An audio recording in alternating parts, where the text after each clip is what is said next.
അസ്സലാമു അലൈക്കും വറഹ്മത്തുള്ളാഹി വബറകാതുഹു. അങ്ങനെ നമ്മുടെ ആമി ഓഫീസ് വിട്ട് പൂമുഖത്തേക്ക് കയറിയതും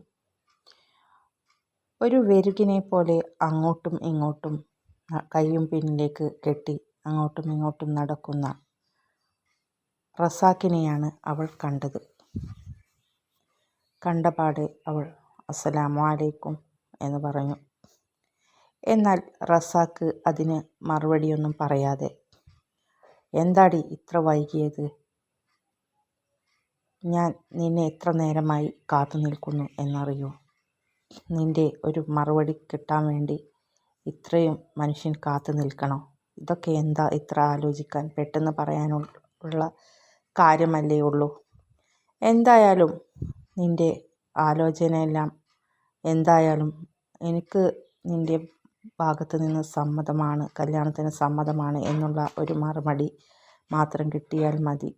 അതുകൊണ്ട് അത് ഇത്ര പറയാൻ ഇത്ര സമയം വേണോ? അതൊക്കെ പെട്ടെന്ന് പറയാനുള്ള കാര്യമല്ലേ ഉള്ളൂ എന്ന് ചോദിച്ചു. അപ്പോൾ ആമി പറഞ്ഞു, ഉപ്പ നിൽക്ക്, സമയം ഉണ്ടല്ലോ, ഞാനിപ്പോൾ വന്ന് കയറിയതല്ലേ ഉള്ളൂ, ഞാനൊന്ന് ഫ്രഷായിട്ട് വരാം, എന്നിട്ട് കിട്ടിയാൽ പോരെ നിങ്ങൾക്ക് മറുപടി എന്ന് ചോദിച്ചു. അപ്പോൾ റസാക്ക് പറഞ്ഞു, ഉപ്പയോ? എന്താടി നീ എന്നെ വിളിച്ചത് ഉപ്പയോ? ആരുടെ ഉപ്പ? ഈ കാലത്തിലിടക്ക് ഞാൻ നിന്നെ ഒരു മകളായിട്ട് പരിഗണിച്ചിട്ടുണ്ടോടി? പിന്നെ എന്തിനാണ് എന്നെ ഉപ്പ എന്ന് വിളിക്കുന്നത്? ശല്യം ഇവിടെ നിന്ന് ഒഴിഞ്ഞു പോട്ടെ, ബാധ്യത തീർക്കട്ടെ എന്ന് കരുതിയാണ് ഞാനൊരു കല്യാണത്തിന് ഇറങ്ങി പുറപ്പെട്ടത്. നീ എന്നെ ഉപ്പ എന്ന് വിളിച്ചാലുണ്ടല്ലോ എന്ന് ചോദിച്ചു.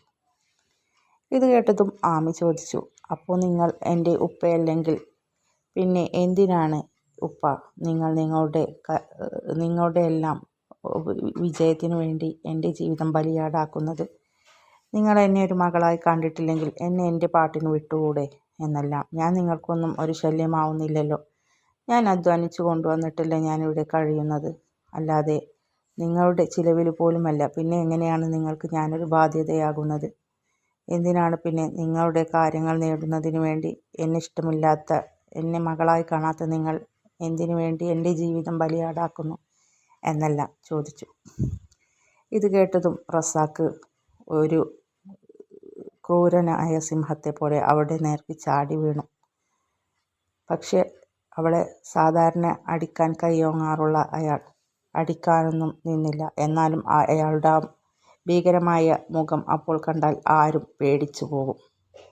അയാൾ പറഞ്ഞു, എടി ഒരുമ്പട്ടവളെ, കൂടുതൽ നിന്ന് ചെലച്ചാലുണ്ടല്ലോ നിന്റെ പല്ല് ഞാൻ കൊഴിക്കും. മര്യാദക്ക് പോയി പെട്ടെന്ന് റെഡിയായി വായോ. പെട്ടെന്ന് നീ ഫ്രഷ് ആവുക എന്താ എന്ന് വെച്ചാൽ വേഗം വായോ. എന്നിട്ട് പെട്ടെന്ന് മറുപടി പറയേ. എനിക്ക് അയാളെ ഇപ്പോൾ തന്നെ വിളിച്ച് കാര്യങ്ങൾ പറയണം എന്നെല്ലാം പറഞ്ഞു. അപ്പോഴേക്കും ആമിയുടെ ഉമ്മ അങ്ങോട്ട് വന്ന്, മോളെ നീ ഇങ്ങോട്ട് പോര് എന്നെല്ലാം പറഞ്ഞ് അവളെ കൈപിടിച്ച് അകത്തേക്ക് വലിച്ചു കൊണ്ടുപോയി. അവർക്കറിയാം, കൂടുതൽ എന്തെങ്കിലും പറഞ്ഞു കഴിഞ്ഞാൽ ഇനി അയാൾ ഒന്നല്ലെങ്കിൽ തന്നെ ഉപദ്രവിക്കും, അല്ലെങ്കിൽ ആമിയെ ഉപദ്രവിക്കും. അതുകൊണ്ട് മെല്ലെ അവിടെ നിന്ന് ആമിയെ പിടിച്ചു കൊണ്ടുപോവുകയായിരുന്നു. അവർ പറഞ്ഞു, ഇത്രയും നേരം നിന്നെ കാണാത്തത് കൊണ്ട് ഇവിടെ കിടന്ന് ആകെ ദേഷ്യപ്പെട്ട് അങ്ങോട്ടും ഇങ്ങോട്ടും നടക്കുകയും ഓരോ പ്രകടനങ്ങളായിരുന്നു. ഇനി നീയായിട്ട് കൂടുതലൊന്നും പറയണ്ട, ഇങ്ങോട്ട് പോര് എന്നെല്ലാം പറഞ്ഞു. എൻ്റെ മോള് വേഗം ഡ്രസ്സ് എന്തെങ്കിലും മാറ്റിയിട്ട് വാ, നിനക്ക് ഞാൻ ഭക്ഷണം എടുത്തു വെക്കാം, ഉച്ചക്ക് കഴിച്ചതല്ലേ എന്ന് ചോദിച്ചു. അപ്പോൾ അവൾ പറഞ്ഞു, അല്ല ഉമ്മ, പോരുമ്പോൾ വൈകിട്ട് ചായയും നല്ല ചൂടുള്ള പഴംപൊരിയും എല്ലാം ഉണ്ടായിരുന്നു, അവിടെ ഓഫീസിൽ കിട്ടാറുണ്ട്, ഞാൻ കഴിച്ചിട്ടാണ് പോകുന്നത് എന്ന് പറഞ്ഞു. അപ്പോൾ റസിയ പറഞ്ഞു, അത് അവിടെ നിന്ന് കടയിൽ നിന്ന് കൊണ്ടുവരുന്നതല്ലേ മോളെ, ഉമ്മാൻ്റെ കൈ കൊണ്ടുണ്ടാക്കിയ നല്ല ചായയും കപ്പ പുഴുങ്ങിയതുമുണ്ട്, അത് കഴിക്കുക എൻ്റെ മോള് എന്നെല്ലാം പറഞ്ഞു. അതെന്തായാലും വേണം, എൻ്റെ ഉമ്മാൻ്റെ കൈ കൊണ്ടുണ്ടാക്കിയ ചായയും കപ്പ പുഴുങ്ങിയതും, പിന്നെ എനിക്ക് പുറത്ത് നിന്ന് കഴിച്ചതാണെങ്കിലും അതെൻ്റെ ഫേവറേറ്റ് അല്ലേ, അതെനിക്ക് വേണം, ഉമ്മ വേഗം എടുത്തു വെക്ക്, ഞാൻ ഡ്രസ്സെല്ലാം ചേഞ്ച് ചെയ്ത് വരാം എന്ന് പറഞ്ഞുകൊണ്ട് അവൾ അകത്തേക്ക് പോയി. അല്പസമയത്തിൻ്റെ ശേഷം അവൾ ഡ്രസ്സെല്ലാം ചേഞ്ച് ചെയ്ത് വന്ന് അടുക്കളയിൽ നേരെ വീതനയുടെ അടുത്ത് തന്നെയുള്ള ഒരു കസേരയിലിരുന്ന് പറഞ്ഞു, ഉമ്മ എന്നാൽ വേഗം എടുക്ക്.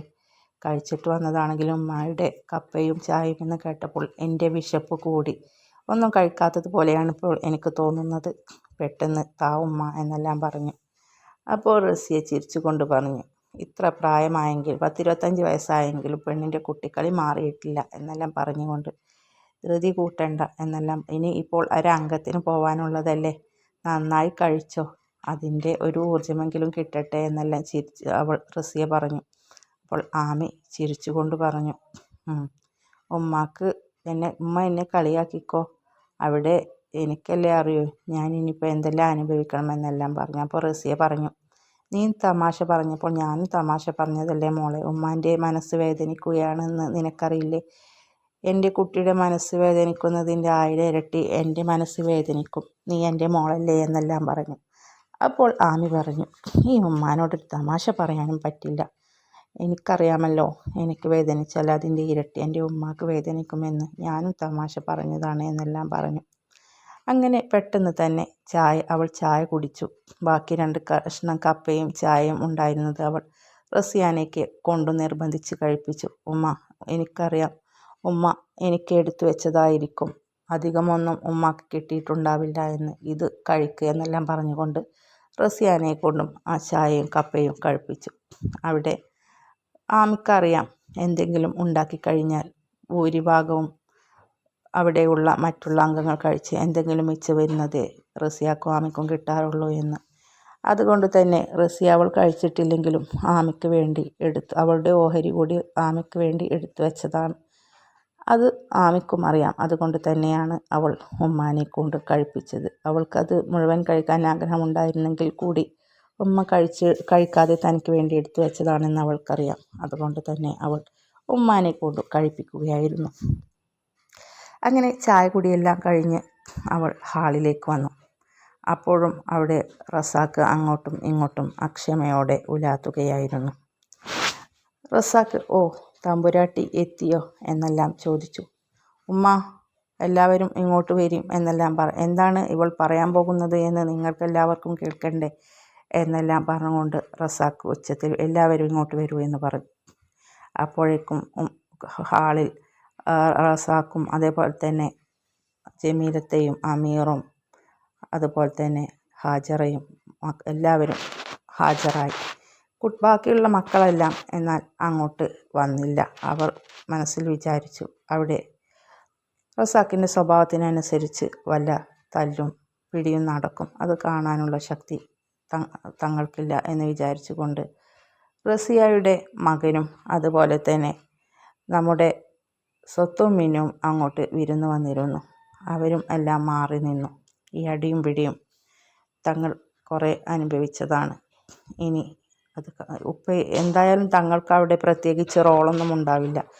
അതുകൊണ്ട് എന്താന്ന് വെച്ചാൽ അവർ തീരുമാനിക്കട്ടെ. അമീർ പിന്നെ എന്തായാലും അങ്ങോട്ട് വരും. കാരണം അവൻ ചെറിയ മകനാണെങ്കിൽ കൂടി ഉപ്പാൻ്റെ ഭാഗത്ത് സപ്പോർട്ട് ചെയ്ത് സംസാരിക്കുവാനും റസാക്ക് നമ്മുടെ ആമിയെ ഉപദ്രവിക്കുമ്പോൾ അത് കണ്ട് ആനന്ദിക്കുവാനും അമീർ പിന്നെ എന്തായാലും അവിടെ എത്ര വലിയ വർത്തമുള്ള ചർച്ചയാണെങ്കിലും അതിനിടയിൽ അമീർ ഉണ്ടാവും. റസാക്ക് അവനെ വിളിച്ചു വരുത്തുകയും ചെയ്യും. കാരണം അവൻക്കറിയാം ആമിയെ താൻ ഉപദ്രവിക്കുന്നതിൻ്റെ ഇരട്ടിയായി അമീർ ഉപദ്രവിക്കുമെന്ന്. അതുപോലെ തന്നെ ജമീലത്തെയും ഹാജറയും എല്ലാം റസാക്കിൻ്റെ സപ്പോർട്ട് ചെയ്യുന്ന ആളുകളാണല്ലോ. അതുകൊണ്ട് അവരെന്തായാലും എന്ത് ചർച്ച നടക്കുകയാണെങ്കിലും അവിടെ ഉണ്ടാകും. അങ്ങനെ റസാക്ക് ആമിയോട് ചോദിച്ചു, അല്ല എന്നിട്ട് എന്താടി നിൻ്റെ തീരുമാനത്തിൽ മാറ്റമൊന്നുമില്ലല്ലോ? എൻ്റെ തീരുമാനം തന്നെയല്ലേ നിൻ്റെ തീരുമാനം? അത് ഇവിടെ നടക്കുകയുള്ളൂ. പിന്നെ ഒരു ഫോർമാലിറ്റിക്ക് വേണ്ടി ചോദിക്കുകയാണ് എന്നുള്ളൂ. അദ്ദേഹം പറഞ്ഞിട്ടുണ്ട് നിൻ്റെ സമ്മതം വേണമെന്ന്. അപ്പോൾ ഞാൻ അദ്ദേഹത്തോട് സമ്മതമാണ് എന്ന് പറഞ്ഞതും അദ്ദേഹം പറഞ്ഞതാണ്, നിന്നെ കൊണ്ട് സമ്മതിപ്പിച്ച് വാക്ക് കിട്ടണം. കാരണം സ്ത്രീകൾക്ക് വേണ്ടി ഒരുപാട് നിയമങ്ങളും കാര്യങ്ങളും പുലിവാലുകളൊക്കെ ഉള്ളതുകൊണ്ട് അതിൻ്റെ പിന്നാലെയൊന്നും പിന്നീട് നടക്കാൻ അദ്ദേഹത്തിന് വയ്യ. അതുകൊണ്ട് നിൻ്റെ സമ്മതത്തോടെ നടത്തണമെന്ന് പറഞ്ഞതാണ്. അതുകൊണ്ട് മാത്രമാണ് നിന്നോട് ഞാൻ ഈ ചോദിക്കുന്നത്. അല്ലാതെ എനിക്ക് നിൻ്റെ സമ്മതമൊന്നും ആവശ്യമില്ലടി. ഞാനുണ്ടാക്കിയ എൻ്റെ വീട്ടിലാണ് നീ കഴിയുന്നതെങ്കിൽ എനിക്കറിയാം നിന്നെക്കൊണ്ട് സമ്മതിപ്പിക്കാൻ എന്നെല്ലാം പറഞ്ഞു. അങ്ങനെ ആമി ഒന്നും ഇങ്ങനെ മിണ്ടാതെ നിന്നു. അപ്പോൾ റസാഖ് പറഞ്ഞു, അപ്പോൾ നിൻ്റെ ഈ മൗനം സമ്മതമായിട്ട് ഞാൻ കണക്ക് കൂട്ടുകയാണ്. ഞാൻ അദ്ദേഹത്തിന് വിളിച്ച് പറയുകയാണ് എന്ന് പറഞ്ഞുകൊണ്ട് നമ്മുടെ റസാഖ് ഫോൺ എടുത്തു. അങ്ങനെ നമ്പർ ഡയൽ ചെയ്യുവാൻ വേണ്ടി ആ റിസീവർ ചെവിയിൽ വെച്ചതും ആമി വന്ന് ആ റിസീവർ വാങ്ങി ആ ഫോണിൽ അവിടെ തന്നെ വെച്ചുകൊണ്ട് അവൾ പറഞ്ഞു, എനിക്ക് സമ്മതമല്ല എന്ന് പറഞ്ഞു. ഇത് കേട്ടതും റസാഖ് അലറിക്കൊണ്ട് റസിയാൻ്റെ നേരെ പാഞ്ഞെടുത്ത് ഒരൊറ്റ അടിയായിരുന്നു മുഖം മടക്കി. അപ്പോൾ ഇത് കണ്ടതും ആമിക്ക് നിയന്ത്രണം വിട്ടു. ഉപ്പ വിട്, എൻ്റെ ഉമ്മാനെ വിട്, ഉമ്മാനെ ഉപദ്രവിക്കല്ലേ എന്ന് പറഞ്ഞു. അപ്പോൾ റസാഖ് പറഞ്ഞു, എടി ഒരുമ്പെട്ടവളെ, മനസ്സിലാക്കിക്കോ, നീ എന്തെങ്കിലും കുരുത്തക്കേട് കാണിച്ചാൽ നിൻ്റെ തള്ളയായിരിക്കും അനുഭവിക്കുക. മര്യാദക്ക് അല്ലെങ്കിൽ സമ്മതമാണ് എന്ന് പറഞ്ഞു. ഇത് കേട്ടതും ആമി പറഞ്ഞു, എനിക്ക് സമ്മതമല്ല എന്ന് വെച്ച് എൻ്റെ ഉമ്മാനെ തൊട്ടുപോയാലുണ്ടല്ലോ ഉപ്പ വിവരമറിയും എന്ന് പറഞ്ഞു. ഇത് കേട്ടതും റസാഖ് ആമിയുടെ കഴുത്തിന് കുത്തിപ്പിടിച്ച് ചുമരിലേക്ക് ചാരി നിർത്തിക്കൊണ്ട് പറഞ്ഞു, എടി, അധികം വിളച്ചിലെടുത്താലേ നിൻ്റെ ഉമ്മാനെ മാത്രമല്ല നിന്നെയും കൊല്ലും, 2 പേരെയും കൊന്നു കൊഴിച്ചു മൂടും എന്ന് പറഞ്ഞുകൊണ്ട് ആമിയെ ചുമരിനോട് ചാരി നിവർത്തി അവളുടെ കഴുത്തിൽ ശക്തമായി ഇങ്ങനെ അമർത്തിക്കൊണ്ടിരുന്നു. ശ്വാസം കിട്ടാതെ ആമി ഇങ്ങനെ ശ്വാസം ആഞ്ഞു വലിച്ചു. അവളുടെ കണ്ണുകൾ ഇങ്ങനെ തള്ളി പുറത്തേക്ക് വരുന്നുണ്ടായിരുന്നു. റസിയെ പോയിട്ട് എൻ്റെ കുഞ്ഞിനെ ഉപദ്രവിക്കല്ലേ, ആരെങ്കിലും ഒന്ന് പിടിച്ചു മാറ്റി, എല്ലാവരും ഒന്ന് പറയൂ എന്നെല്ലാം പറഞ്ഞ് റസാഖിനെ പിടിച്ചു വലിക്കുന്നുണ്ടായിരുന്നു. എന്നാൽ ആ റസാഖിൻ്റെ ആ കൈക്കരുത്തിന് മുന്നിൽ അവനെ പിടിച്ചു മാറ്റാനോ ആമിയെ അതിൽ നിന്ന് മോചിപ്പിക്കുവാനോ അവളെ കൊണ്ട് ഒറ്റയ്ക്ക് കഴിഞ്ഞില്ല. എന്നാൽ ഇതെല്ലാം കണ്ട് കയ്യും കെട്ടി നോക്കി നിൽക്കുന്ന ജമീലത്തെയും അതുപോലെ തന്നെ അമീറിനെയും റസിയെയും ഒക്കെ അവൾ ഒരുപാട് നിർബന്ധിച്ചു. ആരെങ്കിലും ഒന്ന് പിടിച്ചു മാറ്റി എൻ്റെ മോളെ രക്ഷിക്കുക എന്നെല്ലാം പറഞ്ഞു. എന്നാൽ അവരെല്ലാം ഒരേ സ്വരത്തിൽ പറഞ്ഞത്, ഇല്ലടി, അവൾ അനുഭവിക്കട്ടെ, അവളുടെ അഹങ്കാരം കൊണ്ടല്ലേ, ഇത്രയും നല്ല ഒരു ചാൻസ് കിട്ടിയിട്ട്, എല്ലാവർക്കും രക്ഷപ്പെടാനുള്ള ചാൻസ് കിട്ടിയിട്ട് അതിന് തടസ്സം നിൽക്കുന്ന അവൾ എന്തിനാണ് ജീവിച്ചിരിക്കുന്നത്, അവൾ അനുഭവിക്കട്ടെ എന്ന് പറഞ്ഞു. അങ്ങനെ റസാഖിൻ്റെ പിടി ഇങ്ങനെ മുറുകിക്കൊണ്ടിരിക്കുകയാണ് ആമയുടെ കഴുത്തിൽ. അവൾ ശ്വാസം കിട്ടാതെ കിടന്ന് പിടയുകയാണ്. ആ സമയത്താണ് തൊട്ടുപോകരുത് എൻ്റെ പെണ്ണിനെ എന്ന് പറഞ്ഞുകൊണ്ട് ഒരു കനത്ത ശബ്ദം പൂമുഖത്തെ വാതിലിൻ്റെ അവിടെ നിന്ന് കേട്ടത്. എല്ലാവരും ഒരുപോലെ ഞെട്ടിത്തരിച്ച് തിരിഞ്ഞു നോക്കി. ആമി അപ്പോഴേക്ക് ആകെ കുഴഞ്ഞ് തളർന്ന് നിലത്തേക്ക് ഊർന്ന് വീണിരുന്നു ചുമരിലൂടെ. അവൾ ചുമരിച്ചാരിയിരുന്ന് ഇങ്ങനെ ശ്വാസം കിട്ടാതെ വീണ്ടും ആഞ്ഞ് ശ്വാസം വലിക്കുകയാണ്. അത്രയും ശക്തിയിലാണ് റസാഖ് അവളുടെ കഴുത്തിൽ പിടിച്ചു മുറുക്കിയിരുന്നത്. എല്ലാവരും പകപ്പോടെ വന്നു കയറിയ ആളെ തന്നെ സൂക്ഷിച്ചു നോക്കി. അത് മറ്റാരുമായിരുന്നില്ല, സൈനു ആയിരുന്നു. ഇത് കണ്ടതും അമീർ സാറോ എന്ന് വിളിച്ചുകൊണ്ട് അമീർ അവൻ്റെ അടുത്തേക്ക് ചെന്നു. റസാഖെല്ലാം ആദ്യമായി കാണുകയാണ് അവനെ. ആരെടാ നീ, നിനക്കെന്താടാ എൻ്റെ വീട്ടിൽ കാര്യം എന്ന് ചോദിച്ചു. അപ്പോൾ സൈനു പറഞ്ഞു, അതേ, ഞാൻ നിങ്ങളുടെ മകളും മകനും ജോലി ചെയ്യുന്ന സ്ഥാപനത്തിലെ മുതലാളിയാണ്. ഇത് കേട്ടതും റസാഖ് ഒന്ന് അയഞ്ഞു. കാരണം തൻ്റെ മകൻ്റെ കൂടി മുതലാളിയാണ്. അവളെ ആ നേരത്ത് അവനെ പിണക്കിയാൽ തൻ്റെ മകൻ്റെ ജോലി കൂടി പോകും. അതുകൊണ്ട് തന്നെ ഒന്ന് അയഞ്ഞ് എങ്കിലും ഗൗരവത്തിൽ തന്നെ റസാഖ് ചോദിച്ചു,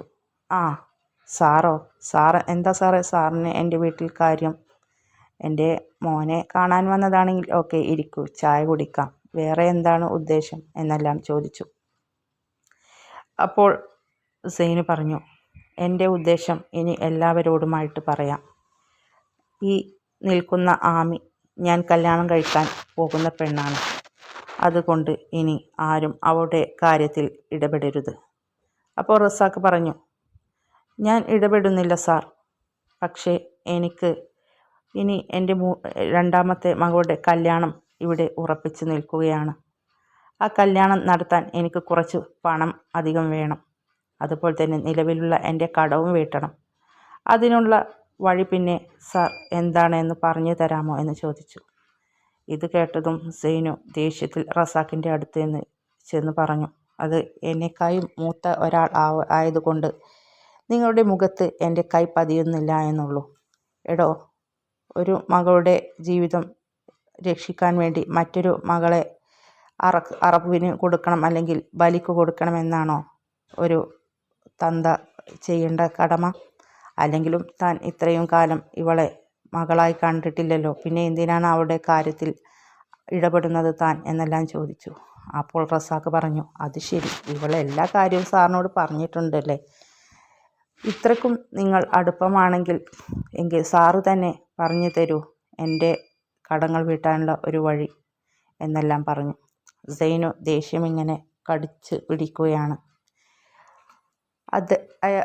സൈനു റസാക്കിനോട് ചോദിച്ചു, അല്ല, എത്രയാണ് നിങ്ങളുടെ കടം? ഒന്ന് പറഞ്ഞ് തരാമോ, ഞാനൊന്ന് കേൾക്കട്ടെ എന്ന് ചോദിച്ചു. അപ്പോൾ റസാക്ക് പറഞ്ഞു, എൻ്റെ ഈ മകളുടെ കല്യാണം നടത്താൻ എന്തായാലും എനിക്കൊരു 4-5 ലക്ഷം രൂപ ആവും. അതുപോലെ തന്നെ ആദ്യത്തെ മകളുടെ കല്യാണം കഴിഞ്ഞതിലും എനിക്കൊരു 2.5 ലക്ഷം രൂപയോളം കടയുണ്ട്. അങ്ങനെ ഒരു 7-7.5 ലക്ഷം രൂപ എന്തായാലും വേണം. ഇതിന് ഞാൻ വേറെ എന്താണ് ചെയ്യേണ്ടത് എന്ന് ചോദിച്ചു.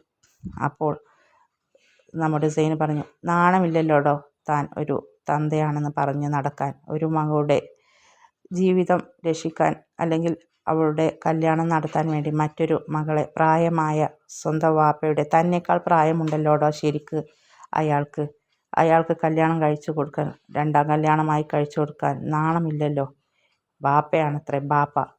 താൻ പറഞ്ഞ ഈ 7.5 ലക്ഷം ഉലുവയുണ്ടല്ലോ, അതിലൂടെ ഒരു 2.5 ലക്ഷം കൂടി ചേർത്ത് 10 ലക്ഷത്തിൻ്റെ ചെക്കാണ് ഇത്. നാളെ തന്നെ ബാങ്കിൽ പോയാൽ പണം കിട്ടും. ഇനി മേലിൽ എൻ്റെ പെണ്ണിൻ്റെ കാര്യത്തിൽ ഇടപെട്ടു എന്നെല്ലാം ഞാൻ അറിഞ്ഞാൽ ഈ പണം മൊത്തം തന്ന് നിൻ്റെ ബാധ്യതയും തീർത്ത് പിന്നെ 2.5 ലക്ഷം തനിക്ക് പുട്ടടിക്കാനുണ്ടോ അതിൽ. എന്നിട്ട് എൻ്റെ പെണ്ണിൻ്റെ കാര്യത്തിൽ ഇനിയും അധികാരം പറഞ്ഞാലുണ്ടല്ലോ, പിന്നെ താൻ പോയി ജയിലിൽ കിടക്കേണ്ടി വരും. ഇത് വാങ്ങി എന്നതിന് ഈ ഒരു മുദ്ര പേപ്പറിൽ ഞാൻ എഴുതി കൊണ്ടുവന്നിട്ടുണ്ട്. ഇതിൽ മര്യാദക്ക് ഒരു ഒപ്പിട്ട് താ എന്ന് പറഞ്ഞ് റസാക്കിൻ്റെ മുന്നിലേക്ക് ഒരു പേപ്പർ വെച്ച് കൊടുത്തു. അതിൽ താൻ പണം കൊടുത്ത കാര്യവും റസാക്ക് വാങ്ങിയ കാര്യവുമെല്ലാം വിശദമായി എഴുതിയിരുന്നു. അങ്ങനെ റസാക്കിൻ്റെ ഒപ്പും വാങ്ങി. അതിൻ്റെ ശേഷം സൈനു ആമിയോട് പറഞ്ഞു, എന്നാൽ ആമി, നീ പോയിക്കോ, ഇനി ആരും നിന്നെ ഉപദ്രവിക്കില്ല. ഇനി ഉപദ്രവിച്ചു എന്ന് പറഞ്ഞാൽ ആ നിമിഷം നീ എൻ്റെ അടുത്തേക്ക് അങ്ങോട്ട് പോര്. അവിടെ ഞങ്ങളുടെ ഔട്ട് ഹൗസിൽ നിനക്കും ഉമ്മാക്കും താമസിക്കാൻ നല്ല ഒരു സെറ്റപ്പ് ആയിട്ട് ഞാൻ അവിടെ റെഡിയാക്കിയിടും.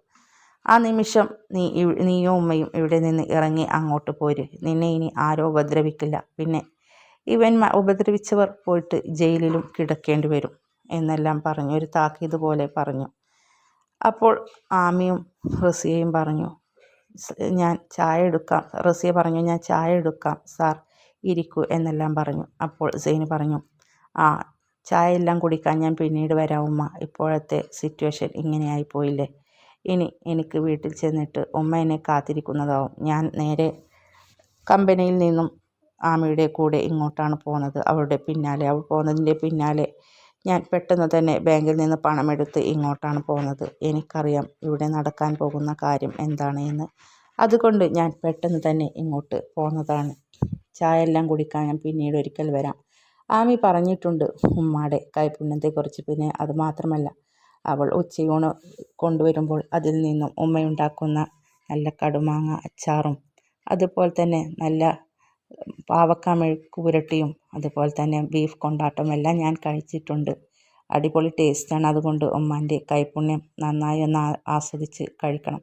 പിന്നെ അതുമാത്രമല്ല, ഇനി ഉമ്മാൻ്റെ മരുമകനാവാൻ പോവുകയല്ലേ, സമയമുണ്ടല്ലോ എല്ലാം കഴിക്കാൻ എന്നെല്ലാം പറഞ്ഞ് എല്ലാവരെയും ഒരു പുച്ഛിച്ച കൊണ്ട് നമ്മുടെ റസാക്കിൻ്റെയും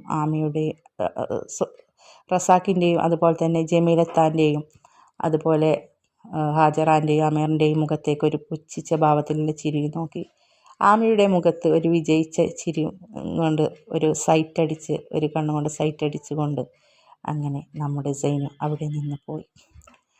അപ്പോൾ റസാക്ക് പറഞ്ഞു, അപ്പോൾ ഇതിനായിരുന്നു അല്ലേടി നീ ജോലിക്കാണ് എന്ന് പറഞ്ഞുകൊണ്ട് ഇവിടെ നിന്ന് പോയിരുന്നത്. അത് ശരി.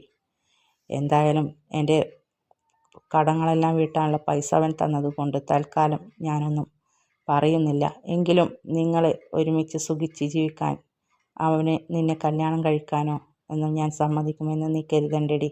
നിനക്ക് അങ്ങനെ ഒരു ഭാഗ്യം കിട്ടുന്നത് എനിക്ക് സഹിക്കില്ല. അതുകൊണ്ട് അത് മുടക്കാനുള്ള എന്ത് കളിയും ഞാൻ കളിക്കും എന്ന് പറഞ്ഞുകൊണ്ട് ആ